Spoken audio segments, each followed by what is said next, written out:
Olá, meu nome é Eunice Prado, eu sou juíza do Tribunal de Justiça de Pernambuco, sou membro da diretoria AMB Mulheres e do Conselho de Inovação do Laboratório de Inovação e Inteligência da AMB, ou AMB Lab, e estou cursando mestrado profissional na Infam. A tese que eu trago à apreciação da Comissão Científica do 24º Congresso Brasileiro de Magistrados é Formulário de Risco Eletrônico, como instrumento tecnológico de política pública judiciária de enfrentamento à violência doméstica. E para isso, vou fazer uma breve contextualização, iniciando numa linha do tempo, desde 2017, quando o Ministério Público, numa cooperação internacional com a União Europeia, por meio do projeto de Diálogos Setoriais União Europeia-Brasil, visitou alguns países em que havia essa ferramenta de avaliação de risco no âmbito da violência doméstica, e por meio do estudo do que estava acontecendo em países como Portugal, na Itália e na Lituânia, então, peritos técnicos científicos brasileiros e europeus, no âmbito dessa pesquisa, então, elaboraram em 2019 esse relatório, contemplando, condensando o resultado dessas pesquisas, que foi o FRIDA, o Formulário de Avaliação de Risco, como instrumento para enfrentamento da violência doméstica contra a mulher. No finalzinho de 2018, o Conselho Nacional de Justiça instituiu um grupo de trabalho para instituir o formulário, e que a base foi aquele projeto que eu mencionei antes. Participaram desse grupo de trabalho diversos magistrados, que inclusive foram presidentes do FONAVID, do Fórum Nacional de Juízes e Juízes de Violência Doméstica e Familiar contra a Mulher. De modo que, em 3 de março de 2020, sobreveio essa resolução conjunta, número 5, do Conselho Nacional de Justiça e do Conselho Nacional do Ministério Público, instituindo no âmbito de ambas as instituições o uso do Formulário Nacional de Avaliação de Risco. O formulário contempla duas partes. A primeira parte contém 27 perguntas objetivas que devem ser respondidas pela vítima, com base nas informações prestadas pela vítima sobre a sua situação, a situação do agressor, o histórico de violência na relação do casal. E a segunda parte contempla 8 perguntas subjetivas que só podem ser respondidas por profissionais capacitados. Acontece que, alguns dias depois da instituição do formulário pela resolução conjunta, em 11 de março de 2020, sobreveio a declaração de pandemia, né, pela OMS. Isso prejudicou bastante o cronograma do grupo de trabalho, de implementação e, sobretudo, de capacitação da rede para o uso do Formulário Nacional de Avaliação de Risco. Então, no ano seguinte, sobreveio a Lei 14.149, de 5 de maio de 2021, e a lei, por que foi necessário instituir o formulário de risco por lei? Porque aquela resolução era um ato infralegal, que ela só alcançava os poderes, as instituições que emitiram, né, que no caso são o Poder Judiciário e o Ministério Público. E as polícias, elas estão subordinadas pela Constituição aos governadores dos estados e do Distrito Federal. Então, há aí também o princípio da separação de poderes, o poder judiciário, o poder executivo, dos estados também.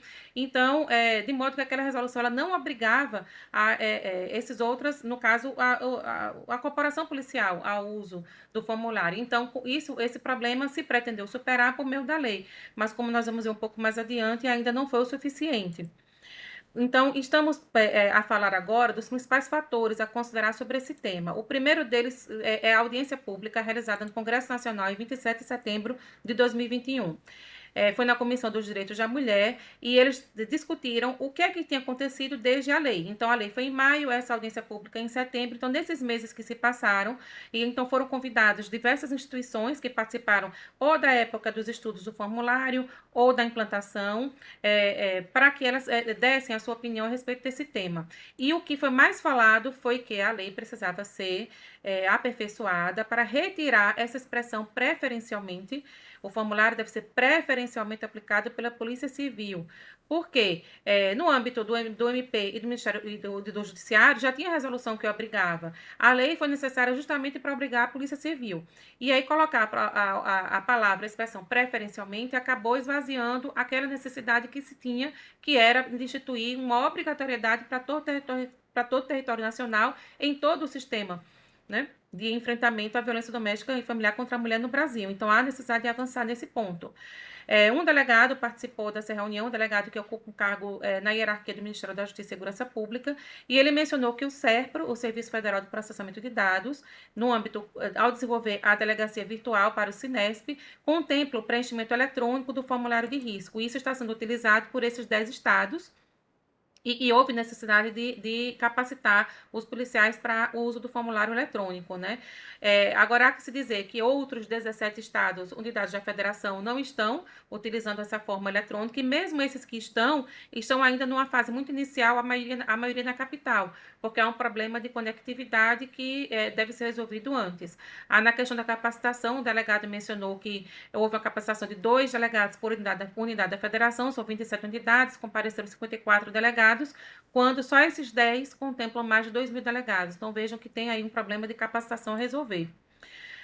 Outros convidados para a audiência pública mencionaram que o do sistema multiportas de proteção à mulher, que deve ser, então, quando a mulher está machucada, ela vai para o sistema de saúde, ela não vai primeiro na delegacia.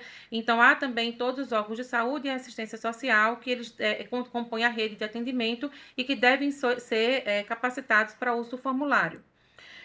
Porque houve essa questão desse modelo institucional de gestão de risco, conforme tem no trabalho que foi naquela cooperação internacional Brasil-União Europeia. É necessário também ampliar a divulgação do formulário, não só entre as vítimas, também com todos os órgãos que compõem a rede de proteção. Também foi necessário a questão de aprimorar o formulário para ter, de fato, uma ferramenta, de modo preferencial, uma ferramenta que seja tecnológica, no sentido de deixar mais clara essa matriz de risco, do baixo, moderado, elevado ao extremo, para que o magistrado, que é, em última análise, o destinatário principal, né, do Formulário Nacional de Avaliação de Risco, possa saber que controles aplicar, até mesmo o mais gravoso deles, se for o caso, que seria a prisão, para evitar que ocorra, né, uma evolução do caso até um feminicídio. Então, isso também foi falado na audiência pública. Outro tema essencial para o enfrentamento dessa questão é o julgamento da ação direta de inconstitucionalidade pelo Supremo, agora em março de 2022. O resultado do julgamento, que foi unânime, saiu no início de abril.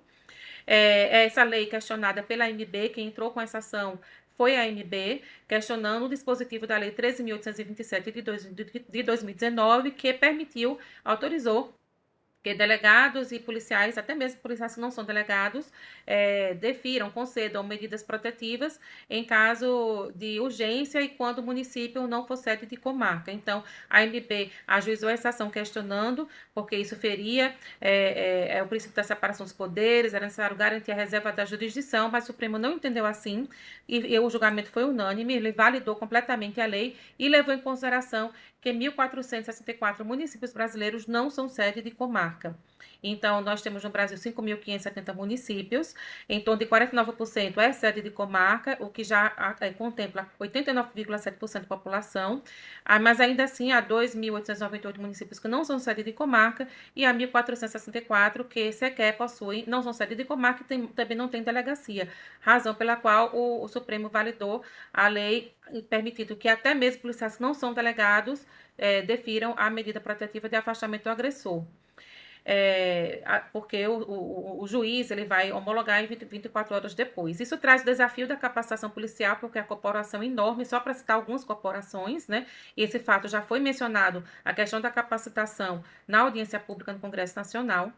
Trago também aqui as vantagens do formulário eletrônico e elas são, sobretudo, no âmbito da ciência de dados e da inteligência artificial, como ferramentas tecnológicas para que a gente avance e passe a fazer políticas públicas orientadas por dados. É preciso compatibilizar esse sistema multiporte de atendimento à mulher com o processo eletrônico. A gente sabe que a partir de março de 2022 só podem ser ajuizados novos processos no Brasil na forma eletrônica e não adianta preencher à mão um documento que se extrai pela internet, escanear e colocar no processo eletrônico. Se não tem como a ferramenta, imagina criar uma inteligência artificial que consiga ler todas as variações de escrita das pessoas se o formulário for dessa forma, preenchido à mão e escaneado. Então, é preciso criar um modo de que esse preenchimento seja eletrônico para que a gente possa fazer o uso do imenso potencial da ciência de dados e da inteligência artificial nessa seara.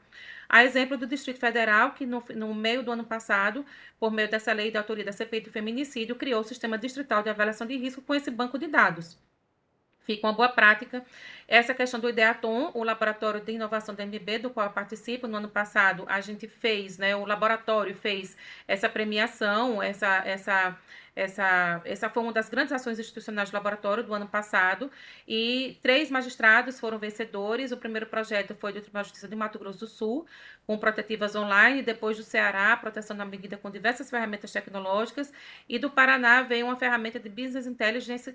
Note que todos eles têm a ver com dados, o potencial do uso eletrônico dos dados e da inteligência artificial. Por isso que a gente precisa tanto avançar para o preenchimento eletrônico, porque a Lei Maria da Penha ela contempla dois bancos de dados principais. O primeiro é um banco que fica a cargo do CNJ, por meio da mesma lei, aquela que o Supremo validou, aquela que foi questionada pela IBB no ponto dos delegados, né? Mas aquela mesma lei, ela disse que era preciso registrar as medidas protetivas e que esse registro deveria ficar a cargo do CNJ. O CNJ, então, fez a resolução 342, que já revogou. Havia uma dificuldade muito grande, uma variação, vejam, de menos 100 a 146% no preenchimento dos dados. É preciso que os dados sejam corretamente preenchidos, completamente preenchidos, para que eles sejam úteis para os fins a que se destinam. E atualmente está valendo a Resolução 417/2021, adequando o Banco Nacional de Prisões, vai se tornar o Banco Nacional de Medidas Penais e Prisões, incluindo as medidas protetivas de urgência, o BNP 3.0. Tudo isso também adequando tudo para a plataforma digital do Poder Judiciário, a PDPJ. Então, vai contemplar o registro das medidas protetivas. O CNJ também tem ferramentas de Business Intelligence com dados extraídos do DataJude de diversas formas de pesquisa. E o MP, ele tem também um banco de dados desde a Lei Maria da Penha, mas levou 10 anos, porque a Lei Maria da Penha em 2006 e só em 2016 eles realmente implementaram o Cadastro Nacional de Violência Doméstica para registro dos casos. O acesso a esse sistema é só por membros do Ministério Público, mas eles divulgam anualmente o relatório. Também tem os mesmos problemas ainda de inconsistência de dados, mas divulgam o relatório. Eles também têm um painel de Business Intelligence, onde é possível verificar diversas variáveis, assim, que a pessoa quiser pesquisar. Mas é interessante notar que nesses instrumentos de 2019, tanto do MP, União Europeia, do CNJ, junto com o IPEA, eles não fazem nenhuma referência à ciência de dados e inteligência artificial. O que tem só é um princípio útil para a validação ética do uso de tecnologia aplicada à violência doméstica, quando ele fala da confidencialidade, do registro, arquivo e acesso aos dados, aos processos judiciais, mas não fala de ciência de dados nem IA. Então, o Formulário Nacional de Avaliação de Risco, ele contém dados inéditos, que eles não estão sendo registrados em canto nenhum. Eles são com dados muito precisos, muito detalhados e estão sendo atualmente desperdiçados pela completa ausência do banco de dados que possa armazená-los. E por isso que essa tese sugere a criação desse banco de dados. Então, a tese está escrita no texto, mas ela pode ser resumida dessa forma. Cabe a atuação interinstitucional da MB, com base em seu estatuto, para aperfeiçoar a Lei 14.149 de 2021 e efetivar seus reflexos, excluindo a expressão preferencialmente da lei, capacitando a polícia e toda a rede de atendimento, providenciando o preenchimento eletrônico do formulário em todo o território nacional, providenciando a integração e a compatibilidade de sistemas, a criação de banco de dados a cargo do CNJ e ampla divulgação do Formulário Nacional de Avaliação de Risco. Então, a AMB, ela pode atuar institucionalmente, interinstitucionalmente, junto ao Congresso Nacional, ao Ministério da Segurança Pública, ao SERPRO e a diversas outras entidades, objetivando esse aperfeiçoamento para que a gente avance as políticas públicas. E Maria Penha, né, no ano passado, ela disse, a lei completou 15 anos, sem políticas públicas a lei se esvazia e a situação se torna frustrante. E hoje nós não conseguimos avançar, porque a lei já tem 15 anos e os casos não diminuem, eles só aumentam. O Brasil segue sendo o quinto país do mundo, infelizmente, de feminicídios, e é preciso que a gente não desperdice dados e avance para uma nova fase política pública orientada a dados. Por isso que essa tese propõe o formulário de forma eletrônica para aplicação da ciência de dados e inteligência artificial. Obrigada pela atenção.